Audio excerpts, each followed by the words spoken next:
তোমরা তো জানোই আমি সবসময় ঘরে কিছু না কিছু ভালো জিনিস বানাবার চেষ্টা করি, মানে এমন কিছু খাওয়ার যেটা আমাদের ধরো কখনো কখনো হয় না একটু মুখ চালাই, একটু কিছু খেতে ইচ্ছা হচ্ছে, ফ্রিজটা খুলে দেখি কী আছে, সেই রকম কিছু আমি ঘরে বানিয়ে রাখার চেষ্টা করি।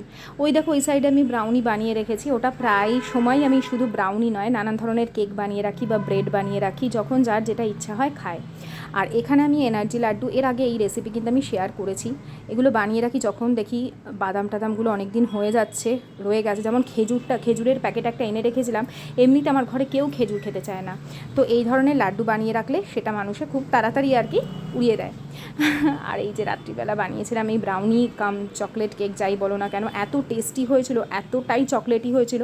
এখানে শুধু কোকো পাউডার দেওয়া হয় না, এর মধ্যে আমি কিন্তু কম্পাউন্ড চকোলেটটাকে ভালো করে ওই গলিয়ে নিয়ে তার মধ্যে মিক্স করি, তারপরেও এতটা সুন্দর স্পঞ্জি ফ্লাফি হয়। মাত্র 1 কাপ ময়দায় এত বড় স্পঞ্জি একটা চকলেট কেক বা ব্রাউনি যাই বলো না কেন সেটা কিন্তু রেডি হয়েছে। এটা ঠিক ব্রাউনি বলা যায় কি না আমি জানি না, তবে দুটো প্রসেস মিলিয়ে মিশিয়েই আমি করি। তার মধ্যে দিয়েছি বেশ কিছু ড্রাই ফ্রুট, যেমন কাজু দিয়েছি, আর এর মধ্যে দিয়েছিলাম আমন্ড।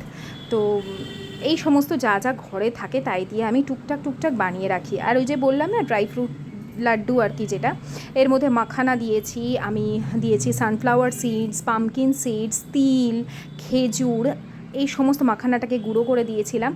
আর সুইটনেস বলতে শুধুমাত্র খেজুরের যে এটা বীজ ছাড়িয়ে আমি বার করে নিয়েছিলাম সেটাকে হালকা, এগুলো সবগুলোকেই হালকা করে আমি সামান্য ঘি দিয়ে কড়াইতে টেলে নিয়ে তারপরে এরকম চেপে চেপে লাড্ডু বানিয়েছি। খেজুরের পরিমাণটা কম আর ড্রাই ফ্রুটসের পরিমাণটা বেশি, শুধু ফ্রুটস নয় সিডসও আছে এর মধ্যে।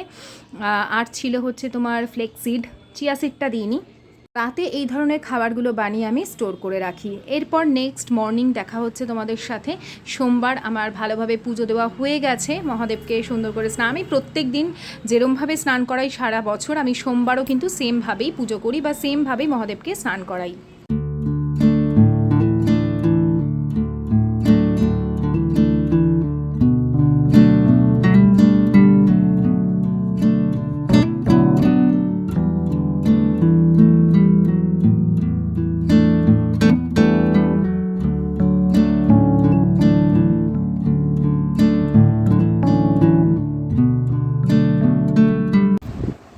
গুড মর্নিং বন্ধুরা, সকলকে স্বাগত জানাচ্ছি আমার চ্যানেলে আরও একবার। আশা করছি সকলে খুব ভালো আছো, আমিও বেশ আছি।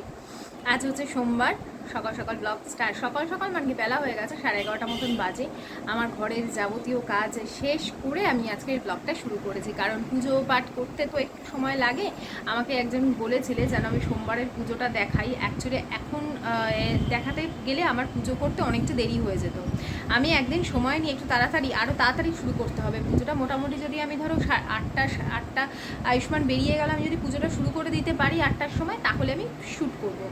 আর যেদিন এই 9:30 10টা বেজে যায় পুজো করতে করতে, আমার পুজো শেষ করতে 11:30। তো আজকে আমি পুজো শুরু করেছি 10টা, এখন বাজে 11:30 বেজে গেছে, ক্রস করে গেছে, 11:40 মতন বেজে গেল, 50 বাজে। মানে এই জাস্ট আমি পুজো সেরে উঠলাম, অনেক অনেক কিছু কাজ থাকে, প্রায় 1.5 ঘন্টার কাছাকাছি লেগে গেছে পুজো করতে। তো যেদিন আমি 8টার মধ্যে শুরু করব সেদিন তোমাদের সাথে আমি অবশ্যই শেয়ার করব পুজোটা। আর আজকে না রান্না করব হচ্ছে বিরিয়ানি। তো অনেকেই বলবে শ্রাবণ মাসের সোমবার, আমি কোনো দিনই মানিনি, ছোটো থেকে কোনো দিনই মানিনি, আমাদের বাড়িতেও কেউ কোনো দিন মানে না। ইদানিং সব গ্রিন চুড়ি পরে, ইদানিং কেন 3 বছর 4 বছর ধরে খুব উঠেছে গ্রিন চুড়ি পরাটা, আমিও পরেছি।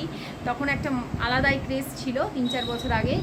এখন মনে হয়েছে যে নিরামিষ তো খাই না, যারা শ্রাবণ মাস জুড়ে নাকি নিরামিষ খায় তারাই গ্রিন চুড়ি পরতে পারে, কিন্তু আমি ওই কারণে পরিনি।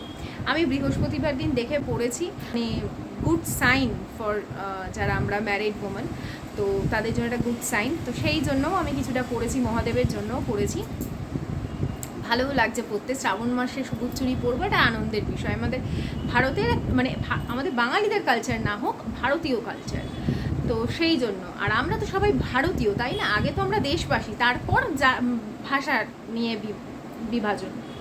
তো এই হচ্ছে ব্যাপার। আর এখন রান্না করবো আজকে হচ্ছে বিরিয়ানি, কিছুটা মাটন অনেক দিন আগে থেকে আমি তুলে রেখেছি, তো সেই হেতু ওই মাটন বিরিয়ানি করব।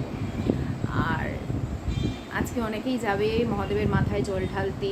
আমাদের থাকে হচ্ছে যেদিন শিবরাত্রি হয় আর যেদিন আমাদের নীলের পুজো হয়, নীলের উপোস যেদিন করি। আমাদের বিয়ে হয়ে যাওয়ার পর, মা হয়ে যাওয়ার পর সবথেকে বড় কাছের পুজো হচ্ছে মহাদেবের কাছে, সেটা হচ্ছে নীলের উপোস, তাই না? মনে হয় যে সন্তানের জন্য, সন্তানের মঙ্গল কামনায় আমরা নীলকে যেরকমভাবে আরাধনা করি।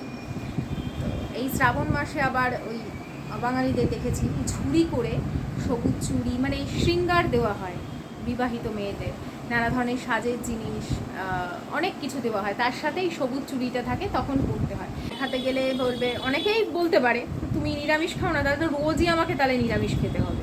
কারণ আমি অনেক পুজো, যেদিন ধরো কোনো স্পেশাল পুজো থাকে, যেমন রথ গেল, আমি নিরামিষ খেয়েছি, ছোটো থেকে খাইনি, বা আমার শ্বশুর বাড়িতেও কেউ নিরামিষ খায়নি, আর আমার বাপের বাড়িতেও কেউ নিরামিষ খায়নি, আমি খেয়েছি। তো যেদিন যেদিন আমার মন চায় যে আজকে এই পুজো, যেমন গণেশ পুজোর দিন যেমন আমি নিরামিষ খাই, কেউ খায় না সে অর্থে আমাদের, কারণ গণেশ পুজো আমরা করতাম পয়লা বৈশাখের সময়, লক্ষ্মী গণেশ পুজো। তো আমরা এটাই জানতাম যে সেদিন গণেশ পুজো। আর এখন তো শুধু হালখাতাই চিনি, আগে জানতাম মানে হচ্ছে পয়লা বৈশাখে গণেশ পুজো, এখন থেকে গণেশ পুজো অন্য সময় হয়। তো আমি সেই দিনটা এখানে, মানে যেরকম গণেশ পুজোর সময় আমি এটা খাই, নিরামিষটা খাই। তো এই যে হচ্ছে ব্যাপার। কিভাবে কি করব সমস্ত দেখাচ্ছি, যদি সময় কোলাতে পারে, কারণ এখন 12টা বাজতে যাচ্ছে, বুঝতেই পারছো, আর বেশিক্ষণ বাকি নেই, কয়েক মিনিট বাকি আছে। আয়ুষ্মানকে 2টোর সময় স্কুল থেকে আনতে যেতে হবে, তো হাতে 2 ঘন্টা আছে, তার মধ্যে যতটা পারবো আমি সেরে রেখে যাব। আর মাটনটা আমি গতকাল রাতে ম্যারিনেট করে রেখেছি, শুধু আদা রসুন নুন দিয়ে ম্যারিনেট করে রেখেছি। এখন আমি সকালের জলখাবারও আমি আগে খেয়ে নিয়েছিলাম, রুটি খেয়েছি, টক দই খেয়েছি, একটা কলা খেয়েছি, এই। আর এই দেখো জলটাও ফুটে গেছে, এর মধ্যে আমি নুন, সাদা তেল আর নুনটা দিয়েছি একদম যেরকম তোমার সমুদ্রের জলের যে নুনের টেস্টটা হয় ঠিক সেই রকম, তবেই কিন্তু বিরিয়ানিতে নুনটা হবে। আর এদিকে আলু পেঁয়াজটা বেরেস্তা করে ভাজতে হবে। আর এখানে চালটাও ভিজিয়ে রেখে দিয়েছিলাম, ওটা দিয়ে দেবো এখন। তো আমি এখানে নাফিস চালটা কিনে রাখি, তোমরা জানোই আমি 3 কেজি করে প্রত্যেক মাসে বিরিয়ানি বা ফ্রাইড রাইস যাই করি না কেন এর মধ্যেই হয়ে যায়। আর গতকাল না আমি এনার্জি লাড্ডু বানিয়েছি, এই যে সমস্ত রকম নাটস, সিডস, তারপরে ছোলাটাকে হালকা, মানে ভাজা ছোলাটাকে হালকা করে একটু শুকনো খোলায় তেলে, যতটা খোসা ছিল সব খোসাগুলোকে ফেলে দিয়ে ওটাকে মিক্সিতে গুঁড়ো করে আমি এই বানিয়েছি এনার্জি লাড্ডু। এর মধ্যে মাখানাও আছে, সমস্ত সিডসগুলোকে আমি এটাকে গুঁড়ো করে নিয়েছি, প্রথমে একটু হালকা ঘিতে টেলে নিয়েছি। আর খেজুর আছে কিন্তু এর মধ্যে, সুইটনেসের জন্য শুধুই খেজুর দিয়েছি। তো বুঝতে পারছো এটা কতটা বেনিফিশিয়াল হেলথের জন্য। হ্যাঁ, সব ধরনের সিডস, চিয়া সিডটা দিইনি, সরি, এর মধ্যে ফ্লেক্স সিড আছে, তারপরে আমন্ড আছে, বাদামের মধ্যে আমন্ড আছে, কাজু আছে, আর এটা হচ্ছে পামকিন সিড আছে, খেজুর তো আছে তোমাদের বললাম, মাখানা আছে, ছোলার গুঁড়ো আছে। তো এত কিছু দিয়ে এটাকে, তার সাথে আছে সানফ্লাওয়ার সিডস, এত কিছু দিয়ে এটা বানানো, দারুণ খেতে হয়েছে। আমি যেভাবে মাটন বিরিয়ানি বানাই সচরাচর দোকানেও কিন্তু এইভাবেই বানায়, কারণ আমরা জানি বিরিয়ানি রান্না করা ভীষণ ঝামেলার, কিন্তু এই যে এত দোকানে বিরিয়ানি রান্না হয়, এত ঝামেলা হলে কি সত্যি এত দোকান বেরোতো? তো যদি তোমাদের করতে হয় অথেন্টিক বিরিয়ানি, আমি বলবো এইভাবেই করো। আমার বড় হওয়া কিন্তু আনোয়াশা রোডে, সেখানে আমরা একসাথে সব মানে হিন্দু মুসলিম সব পরিবার একসাথে বড় হয়েছি ওখানে। আর আমরা ওখানে মানে ঈদ হতো যখন, আমরা জানি বিরিয়ানি নেমন্তন্ন থাকবে, তো ওই বন্ধুবান্ধবদের বাড়িতে যখন যেতাম, কাকিমার কাছে নানা ধরনের মারাই জিজ্ঞেস করতো কীভাবে বানালে বিরিয়ানিটা, বা যখন বাড়িতে বিরিয়ানি হতো তাদের কাছ থেকে জেনে নিয়ে বিরিয়ানি হতো। তো সেই সমস্ত কিছুর এখনও পর্যন্ত মা যখন করেছে বা আমার মনে আছে, আমি মাটনটা আগের দিন আদা রসুন মাখিয়ে রেখে দিয়েছিলাম, তার মধ্যে দিয়ে দিয়েছি বিরিয়ানি মশলা, এটা কেনা মশলা, আমি বিরিয়ানি মশলা বাড়িতেও বানাই, কিন্তু এটা কেনা, আমার ঘরে ছিল, এটা তো শেষ করতে হবে তাই জন্য। তবে কিছুটা আমি এর মধ্যে জায়ফল একটু গুঁড়ো করে দিলাম, টক দই দিয়েছি, আর মিঠা আতর দিয়েছি, মিঠা আতরটা দেবো, আর তার মধ্যে গোলাপ জল, কেওড়া মশলার জল আমি 1-1.5 ঢাকনা মতন করে দিয়ে দিয়েছি। কারণ দেখো আমি এখন দেখেছি আগে না এই গন্ধগুলো খুব উগ্র ছিল, অল্প দিলে হয়ে যেত। এখন এগুলোর মধ্যে তুমি গন্ধই পাবে না, ওই জন্য একটু বেশি পরিমাণে দিতেই হয়, না হলে বিরিয়ানির টেস্টই হবে না। আর একটা কথা বলি, এক এক জায়গার বিরিয়ানির স্বাদ কিন্তু এক এক রকম হয়। আমাদের কলকাতার বিরিয়ানি কিন্তু সম্পূর্ণরূপে অন্যরকম টেস্ট হয়। আবার ভারতের মধ্যে অন্যান্য স্টেট মানে অন্যান্য যে শহর সেখানের কিন্তু বিরিয়ানির স্বাদ আলাদা হয়। আবার ভারতের বাইরে ধরো বাংলাদেশের, যেমন আমার বহু বন্ধুরা বলে আমাদের বিরিয়ানিটা অন্যরকম হয়, তাদের বিরিয়ানির স্বাদও আলাদা হয়, তাদের হয়তো চালটাও আলাদা হয়। তবে আমাদের চালটা কিন্তু মেইনলি যেটা হয় সেটা দেরাদুন রাইসে হয়। আর আমাদের বিরিয়ানিতে আলু পড়বে না, বিশেষ করে কলকাতার বিরিয়ানিতে, এইটা আমরা ভাবতেই পারি না। তো তোমরা হয়তো একটা জিনিস খেয়াল করলে, আমি বেরেস্তাটা বানাচ্ছি অল্প অল্প, যেহেতু অল্প তেল নিয়েছি অল্প অল্প করে বানাচ্ছি। আর আমি ডাইরেক্ট কিন্তু ওই যে ম্যারিনেটেড যে মাটন ওটার মধ্যে রাখছি, অর্থাৎ তোমাকে আলাদা করে আর কোনো তেল দিতে হবে না। এই যে তুমি তেলের মধ্যে ভেজে নিচ্ছ পেঁয়াজটা, এই তেলেই কিন্তু তোমার পুরো মাটনটা রান্না হবে এবং সেটা ভীষণই চট জলদি রান্না হবে। তোমাকে আর তুমি কী করবে সেটা আমি তোমাদের বলছি। এইভাবে আমি বেরেস্তাগুলো এক এক করে ভেজে নিচ্ছি। 2টো লট আমি ভেজে মাটনে দিয়েছি, আর একটা লট আমি রেখে দেবো, যখন ওই লেয়ারটা করব তার মধ্যে দেব। এরপরে সামান্য পরিমাণে এখানে লবণ দিচ্ছি, নুন দিয়ে এই মাটনটাকে খুব ভালো করে মেখে রাখছি আর কি। নুন আমি দিয়েছিলাম, তবে অল্প দিয়েছিলাম যাতে খুব বেশি জল না বেরিয়ে যায়। এরপরে আমি প্রেশার কুকারে এই মাটনটা পুরো দিয়ে দেবো, দিয়ে 20 থেকে, যেহেতু এখানে পরিমাণটা কম, যদি তোমাদের বেশি পরিমাণে হয় তাহলে 40 মিনিট রাখবে। আর যদি তোমাদের মাংসের পরিমাণটা কম হয় তাহলে, যেমন আমার যে পরিমাণে আছে, 20 মিনিটেই কিন্তু আমার 20 মিনিটের মধ্যে যে কটা সিটি পড়বে। কিন্তু হাইতে না, একদম লোতে রাখতে হবে। আগে মাংসর এইটা গরম করে নেবে, প্রেশার দেওয়ার আগে ভালো করে গরম করে নেবে। তবে কষিয়ে টষিয়ে তেল বের করবার কোনো দরকার নেই। এই যে লো ফ্লেমে তুমি ঢাকা দিয়ে বসিয়ে রাখবে 20 থেকে 25 মিনিটের জন্য, একদম রেডি হয়ে যাবে, নরম তুলে মাংস হবে। আর সেই মাংসের স্বাদ যে কী টেস্টি হবে আমি তোমাদের বলে বোঝাতে পারবো না। হলুদ আমি দিইনি, তোমরা চাইলে এর মধ্যে হলুদ দিতে পারো। আমি মুরগির মাংস হলে দিতাম, তবে খাসির মাংস আমি হলুদটা দিই না। তোমরা চাইলে এর মধ্যে ফুড কালার দিতে পারো, কারণ মাটন বিরিয়ানিতে ফুড কালার ছাড়া না ওই হলুদ দিয়ে স্বাদ নষ্ট হবে। এরপরে সিটি দিয়েই কিন্তু করবে, হ্যাঁ। আর আমি এর মধ্যে, তোমরা এখানে দুধ দিতে পারো। আমি জলের মধ্যে 2 ঢাকনা কেওড়া ওয়াটা, 2 ঢাকনা গোলাপ জল আর 2-3 ফোঁটা মতন দিয়েছি হচ্ছে এই যে মিঠা আতর। আর আলুগুলোকে ভেজে আমি একটু সেদ্ধ করে নিয়েছিলাম, আলুগুলো ভেতর শক্ত ছিল, তাই প্রেশারে দিইনি, তারা একদম ঘেটে যেত। আর এই দেখো এগুলোকে আলাদা করে রাখলাম, বেরেস্তা পেঁয়াজ আলাদা করে রেখে দিয়েছি। এরপরে আমি বসবো গিয়ে লেয়ারটা করতে। মাটন কিন্তু হয়ে গেছে, ওই যে বললাম আমার 20 থেকে 25 মিনিট মতন লেগেছে। তার মধ্যে যতগুলো সিটি পড়ে তার মধ্যেই তোমাকে করে নিতে হবে। এরপরে আমি এক এক করে লেয়ারিংগুলো করব, মানে একবার দেবো হচ্ছে তোমার ভাত, তার মধ্যে দেবো 2টো আলু, কিছুটা পেঁয়াজ বেরেস্তা করে দেবো। ওপর থেকে বিরিয়ানি মশলা ছড়িয়ে দিতে পারো লেয়ারের সময়। আমি দিই না, কারণ বিরিয়ানি মশলা একটু ঝাল হয়, আমার ছেলে খেতে পারে না, হুঁশ করতে থাকে। ওই জন্য আমি বিরিয়ানি মশলাটা ওই মাংস যখন ম্যারিনেট করি ওর মধ্যে বেশি পরিমাণে দিয়ে দিই, তাতে ওই একই কাজ করে। আর ওই যে জলটা বানিয়ে রেখেছি, আবারও বলছি, জলটা তোমরা জলের বদলে দুধ দিতে পারো। এইটা করে আমি ভাপে বসিয়ে দিয়েছিলাম। তারপর চটপট চলে গেছিলাম আয়ুষ্মানকে আমি আনতে স্কুল থেকে। আর আয়ুষ্মানকে স্কুল থেকে মানে আমি অটো করে গেছি, অটো করে যাওয়ার পর দেখলাম আশিস আবার ফিরছে, তো আমাদেরকে নেওয়ার জন্য দাঁড়িয়েছিল বেশ কিছুক্ষণ। আর ওর বাবা যা রেগে যায় না, কারণ ও যখন স্কুল থেকে বেরোয় মুখ চোখ কালো করে, মানে খেলাধুলা করে তো, আর ওরকম কালো হয়ে যায়, আর বাবা রেগে যায়। যাই হোক, এসে এবারে খাবার দাবার শুরু করতে হবে, কারণ যেদিন মাটন হোক, চিকেন হোক বা কিছু একটু স্পেশাল রান্না হবে, সেদিন সবার তাড়াতাড়ি খিদে পেয়ে যায়, এমনকি আমারও তাড়াতাড়ি খিদে পেয়ে যায়। আর তাড়াতাড়ি হলেও আমার খেতে খেতে সেই 2:45 হয়, কারণ আয়ুষ্মানকে বাড়িতে নিয়ে আমি ফিরি তখন 2:30 বেজে যায়। এবারে ও এসেই চট করে স্নানে ঢুকে যায়, খুব বেশি দেরি করে না, স্নান ধান সেরে তারপরেই খেতে বসতে আমার মোটামুটি 2:45। আয়ুষ্মানের আবার বিকেলের দিকে তো পড়া থাকে প্রায় প্রত্যেক দিনই, সন্ধ্যের দিকে হোক বিকেলের দিকে হোক, সেই সমস্ত কিছু হোমওয়ার্ক পাতি থাকলে সেগুলোও করে। আর এইভাবেই আমার দুপুর পর্যন্ত তো সময় পেরিয়ে যায়, কখন চোখের নিমেষে নিজেও বুঝতে পারি না। তবে এই টাইমটুকু টিভি দেখতে দেখতে, গল্প করতে করতে খাওয়া দাওয়া করি। আর জানো তো, আজকের মানে পিটপিট করে বৃষ্টি হওয়ার পর কি বিভৎস যে গরম হয়ে গেছে, একটা ভ্যাপসা, মানে বহুদিন এই গরম থেকে আমরা দূরে ছিলাম, এখন আবার সেই গরম পড়েছে।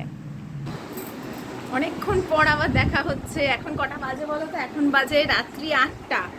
এখন বাবাই একটু মিউট করো শোনা। এখন বাজে রাত্রি 8টা। আর আয়ুষ্মানকে এই কিছুক্ষণ আগে পড়া থেকে নিয়ে এলাম, নিয়ে এসে সেই বৃষ্টির মধ্যে মাঠে যেখানটা বসে থাকি আমরা, মাঠটার মধ্যে ছাতা নিয়ে বসে আছি, কি জোর বৃষ্টি হচ্ছে কি বলবো। ওখানে বসার জায়গা করা আছে, তো ওইখানটা বসে আছি, আর সামনে মাঠে যেখানে বাচ্চারা খেলে ওখানটা কত ব্যাঙ চড়ছে, ওই ব্যাঙগুলো আমি বসে কি করবো, টাইমটা পাস করতে হবে। বাবা ভালোই, মানে ওই তখনও বৃষ্টিটা অত জোরে আসেনি, বৃষ্টি হচ্ছে হবে হবে এরকম একটা ভাব, খুব মেঘ করছে, অত ব্যাঙ দেখে আমি বুঝেছি নির্ঘাত জোর বৃষ্টি। এবার সেই হারে বৃষ্টি হচ্ছে, আমরা এমনি গাছের নিচে বসেছি প্লাস ছাতা আছে, তো অতটা অসুবিধা হচ্ছিল না। তারপরে ওর বাবা গেছে আনতে আমাদেরকে, আমি বলেছিলাম যেও না, ওর বাবা গেছে, গিয়ে ওখানে দাঁড়িয়ে আছে একটা শেডের তলায়, আর বলছে তোমাকে কে যেতে বলেছে, আমি ঠিক চলে যেতাম, আমি গেছি, আমি ঠিক ছেলেকে নিয়ে চলে আসবো, তোমার শুধু মতো গিয়ে তোমাকে কে বলেছিল পাকামি মেরে ভিজ দে, না তুমি যাবে কেন। আচ্ছা আমার মাঝে মধ্যে তো যেতে হয়, আর একটু ধরো গেলাম, গল্প টল্প করলাম, ভালো লাগে। দেখো কি জোরে বৃষ্টি হচ্ছে, দাঁড়াও দেখতে পাচ্ছ আলোর নিচে।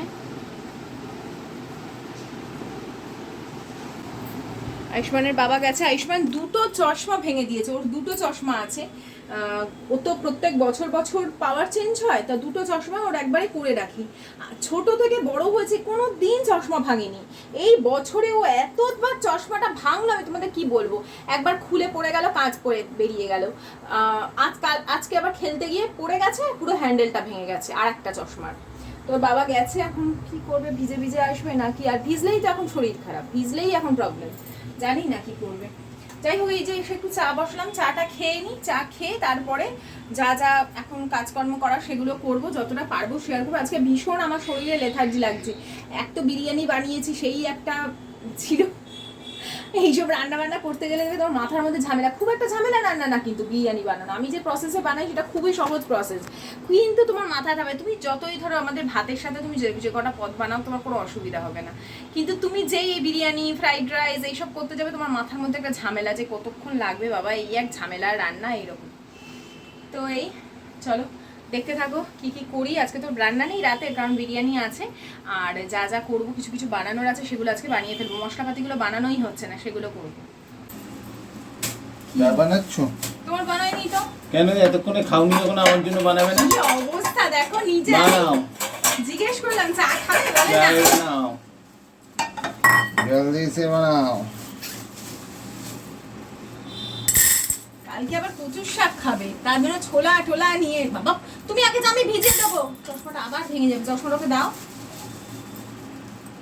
দেখো ঠিক আছে, তুমি আগে জামা কাপড় ছেড়ে মাথাটা তো মোছো তাড়াতাড়ি করে, একদম ভিজে গায়ে থেকো না, কিন্তু জ্বর হলে কি কষ্ট জানো তো, আবার আমারও হয় সাথে সাথে, তোমাকে তো একা ছাড়ে না, তার সাথে আমাকেও ধরে তোমার সেবা করতে গিয়ে। জানো তো যখন ভালো থাকে সুস্থ থাকে তখন শরীরের চিন্তা করে না, তখন এই বৃষ্টিতে ভিজে নিল, ঠান্ডা জল খেয়ে নিল, আমার বড় যেমন ছেলেও তেমন। আমি আবার চটপট করে ঠান্ডা জল টল খাই না, বৃষ্টিতেও কমই ভিজি। কালকে দু ধরনের বিস্কিট আনিয়েছি, এই যে ইট ফিটের এই সুগার ফ্রি মশলা ক্রিম ক্র্যাকারটা আশিস খেতে খুব ভালোবাসে, এখন ওই ক্রিস্পি ক্রিম ক্র্যাকারটা যেটা গ্রিন কালারের প্যাকেট খেতাম 50 টাকা দাম করে দিয়েছে, আমি দূর খাবোই না তা। আর আমার ছেলে খেলে একসঙ্গে 4-5টা বিস্কিট খেয়ে নেয়, কদিন যাবে, 4-5টা কি তারও বেশি। নিয়ে এসছে হাতে করে ছোলাটা, কালকে কচুর শাকও নিয়ে এসছে, ইলিশ মাছের মাথা দিয়ে কচুর শাক খাবে, থাক একটু ভিজো, পরে ওটা ধুয়ে তারপর আবার কি ঘামছি দেখো, বৃষ্টি হচ্ছে না ছাতা হচ্ছে, ওহ থেকে বৃষ্টি না হয়ে ভালো ছিল, এত গরম ছিল না।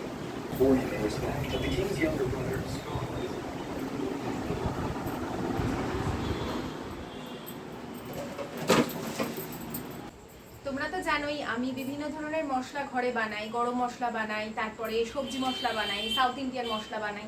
তো আজকে না একটা ম্যাগি মশলা বানাবো, তো আমার কাছে এই যে এগুলো কেনাই থাকে, দেখো ড্রাই জিঞ্জার পাউডার, আর লাগবে হচ্ছে আমার অনিয়ন পাউডার, আর সরি এটা হচ্ছে তোমার গার্লিক পাউডার আর অনিয়ন পাউডার লাগবে, কারণ আমি চেষ্টা করি যাতে যতটা সম্ভব হেলদি খাওয়া যায়, যে চাউমিনে দেওয়ার জন্য বা যে কোনো তরকারি। কি কি মশলা আমি এখানে নিয়ে নিয়েছি তোমাদের একবার চেক করে দিই, মানে তোমরা জাস্ট চেক করে নাও। এখানে নিয়েছি মৌরি, বুঝতেই পারছো, মৌরি নিয়েছি, ধনে নিয়েছি, এটা হচ্ছে জিরে নিয়েছি, সবই আমি ধরো মোটামুটি 2 চামচ করে নিয়েছি। মৌরি, ধনে আর জিরে এগুলো মোটামুটি সম পরিমাণে নেবে, ধনেটা একটু বেশি নিতে পারো জিরের থেকে, কারণ আমার জিরের গন্ধ খুব একটা ভালো লাগে না। আচ্ছা, মেথি নিয়েছি একদমই, মানে এগুলো যদি ডবল নিই এটা হচ্ছে তার হাফ। আচ্ছা, এখানে নিয়েছি দারচিনি, লবঙ্গ নিয়েছি অল্প পরিমাণে, একটা নিয়েছি নাটমেগ বা জায়ফল, আর বেশ কিছুটা পরিমাণে গোলমরিচ নিয়েছি, ঝাল অনুযায়ী তোমরা গোলমরিচ দেবে। আমি লঙ্কার গুঁড়ো, এখানে গুঁড়ো লঙ্কা, কাশ্মীরি লঙ্কার গুঁড়ো ইউজ করব। হলুদ আমি এখানে ওই জন্য শুকনো লঙ্কা ইউজ করছি না। তার সাথে হলুদ লাগছে, লঙ্কার গুঁড়ো লাগছে, আর বললাম যে এটা হচ্ছে গার্লিক পাউডার, জিঞ্জার পাউডার, আর হচ্ছে পেঁয়াজ পাউডার। তোমাদের কাছে যদি এই পাউডারগুলো না থাকে, তোমরা আদাটাকে একটুখানি, খোসাটাকে যদি তোমরা ড্রাই করে নাও, বা আদার খোসাটাকে একটু শুকিয়ে নিলে রোদে রেখে বা কিছু করে, আর রসুনেরও যে খোসা থাকে না, ওইটাকে একটু ড্রাই রোস্ট করবে, পেঁয়াজেরও তাই, খোসাটাকে ড্রাই রোস্ট করে নিয়ে গুঁড়ো করে নেবে, সেম কাজই কিন্তু দেয় এগুলোর, কিন্তু ওইগুলোই খোসা গুঁড়ো। হ্যাঁ, তো তোমরা এভাবে করতে পারো। আর তার সাথে লাগছে হিং, আর এগুলো গ্রিন এলাচ। এই তো সমস্ত মশলা তোমাদের দেখিয়ে দিলাম, এই দিয়েই কিন্তু পুরো মশলাটা রেডি হয়ে যাবে। আবারও বলে দিলাম, আদার গুঁড়ো এমনি কিনতে পাওয়া যায়, যদি না কিনতে পারো একটু শুকিয়ে নেবে, এটাই যা একটু শুকিয়ে নিতে হবে। বাকি এগুলোর খোসা তো আমাদের ঘরেই থাকে, তোমরা একটু ড্রাই রোস্ট করে নিয়ে গুঁড়ো করে নেবে। এত ভালো একটা মশলা তৈরি হবে, তোমরা যে কোনো রান্না, এমনকি চাউমিনে দিয়ে খাবে, খুব ভালো লাগবে। বা ম্যাগিতে যদি তোমরা বাইরের মশলাটা বাচ্চাদের না দিতে চাও, তাহলে এই মশলাটা দিয়ে কিন্তু বাচ্চাদেরকে ম্যাগি বানিয়ে দিতে পারো। এই সমস্ত মশলা তোমার ঘরে থাকে, আর যেগুলো থাকবে না সেগুলোরও অপশান আমি তোমাদের বলে দিয়েছি কী করতে হবে।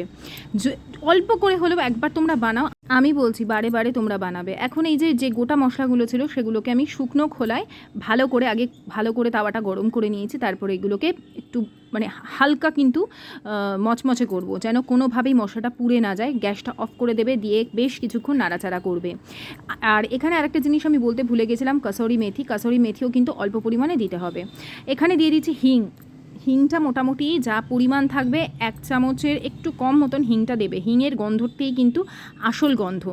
এরপরে আমি দিয়ে দিলাম 1 থেকে 1.5 চামচ মতন পেঁয়াজ পাউডার, মানে অনিয়ন পাউডার। তার সাথে এখানে 2 থেকে 2.5 চামচ মতন দিয়ে দিচ্ছি, 2.5 কি 3 চামচ ধরে নাও, দিয়ে দেবো হচ্ছে রসুন গুঁড়ো, অর্থাৎ ওই রসুনের খোসা গুঁড়ো পাওয়া যায়, আমি তোমাদের বললাম, এবার নিজেরাও ঘরে বানিয়ে নিতে পারো।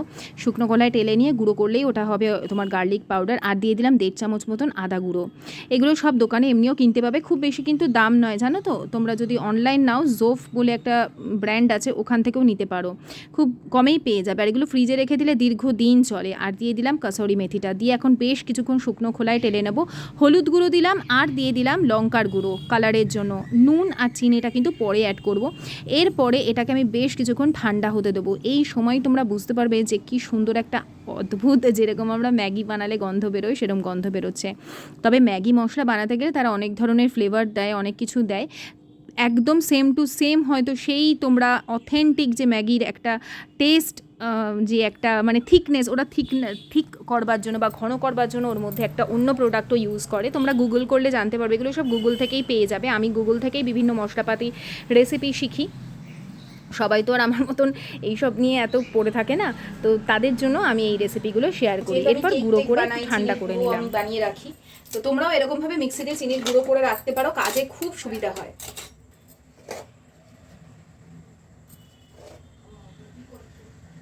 এখানে দিয়ে দিচ্ছি পরিমাণ মতো নুন, দিয়ে দিয়েছি, আবার একটু পরে দেব।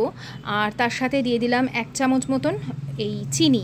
দেখবে একটা নুন চিনি ব্যাপার থাকেই কিন্তু, তো ওইটা মানে এমনি তুমি দানা দানাই দেখতে পারবে ম্যাগি মশলা যদি তুমি দেখো। এখন তো ম্যাজিক মশলাও পাওয়া যায়, এখন না বহুদিন পাওয়া যায়।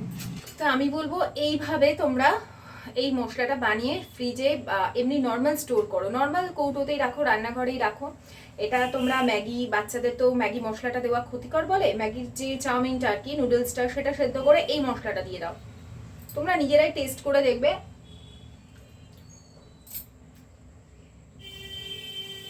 একদম পারফেক্ট হবে, একদম পারফেক্ট হবে। এটাই তোমরা চাউমিনে দাও, বা বাচ্চাকে কোনো এক্সট্রা, ধরো আমরা অনেক সময় চটপটা কিছু টিফিনে বানিয়ে দিই, পাস্তা বানিয়ে দিই, সেগুলোতে দাও, ভীষণ ভালো লাগবে খেতে। আমি এটা একটা এয়ারটাইট ওই মানে ইয়েতে কৌটোতে একটা স্টোর করে রাখবো। সেই কাঁচের শিশিগুলোই আছে। শিখি, মানে ইউটিউব থেকে, তারপরে আমাদের গুগল থেকে আমি শিখি, কিন্তু বা ফেসবুক দেখে শিখি, কিন্তু আমি মশলাপাতি নিয়ে খুব এক্সপেরিমেন্ট করি, মানে নিজের মতন করে সেগুলোকে করবার চেষ্টা করি। ছোট ছোট এই কাজগুলো আমাদেরকে সংসারে খুশি থাকতে সাহায্য করে। হয়তো ভাবে লোকে এত ফালতু খাটবো কেন, কি করবে সারাদিন শুয়ে বসে মোবাইল দেখবে, তাতে তুমি খুব মানসিক শান্তিতে থাকবে, খুব ভালো থাকবে, না কোনো মানুষের সাথে গসিপ করলে ভালো থাকবে? ভালো, তোমার ভালো জিনিস তুমি শিখতে পাচ্ছ। আমি সবসময় বলি না শেখার কোনো শেষ নেই, আমি এটা মনে করি। আমি নিজে নানান ধরনের রেসিপি শিখি, নানান ধরনের বই থেকে শেখার চেষ্টা করি। এমনকি প্রচুর ব্লগারদের ব্লগ দেখে যারা কিছু শেখায় অবশ্যই, যেমন আমি এখন সংসারী, তো আমি সংসারের জিনিসপত্র শিখি। সংসারী যারা তাদের ব্লগ দেখি, যারা রান্না বান্না দেখায় বা কিভাবে এনার্জি নিয়ে তারা সকাল থেকে কাজ করে, কিভাবে সুন্দর করে তারা ঘর ম্যানেজ করে, এই সমস্তই দেখি। কারোর জীবনে কোনো সমস্যা আমার জীবনেও আছে, চাইলে আমিও দেখাতে পারি তোমাদের, কিন্তু আমার জীবনে সমস্যা তোমাদের দেখাবো তো তোমাদের লাইফেও সমস্যাই আসবে। কিন্তু মানুষ যদি সমস্যাটাই দেখতে ভালোবাসে আর নিজেদের লাইফেও এই করে করে সমস্যা ডেকে আনে। বাড়িতে অবশ্যই বাচ্চা থাকলে এই মশলাটা বানিয়ে বাচ্চার জন্য রেখে দাও, দেখবে তোমাদের অনেক সাশ্রয় হবে। তোমরা নিশ্চিন্তে থাকবে যে না, আমার বাচ্চাকে আমি ম্যাগি দিলেও ঘরে বানানো ম্যাগি মশলা আমি বানিয়ে দিয়েছি, এটা হোম মেড ম্যাগি মশলা। বোতলটাকে দেখতে ভালো লাগছে না, কিন্তু আমি থাম্বনেলে একটু অন্যরকম করেই বোতলটা প্রেজেন্ট করবো যাতে একটু দেখতে সুন্দর লাগে। বাকি এই মশলাটার কোনো জবাব নেই। আর যতদিন এই জারগুলো আছে, বেকার আমি জার কিনে পয়সা নষ্ট করার পক্ষপাতী নই, তোমরা ভালো করেই জানো। যেটুকু যখন দরকার তোমাদের পায়ে সেটুকুই তোমাদের সামনে নিয়ে আসে। তো বন্ধুরা, আজকের ভিডিওটা আমি এখানেই শেষ করছি। কেমন লাগলো অবশ্যই কমেন্ট করে জানিও। আজকের মতন টাটা, বাই বাই, সায়োনারা।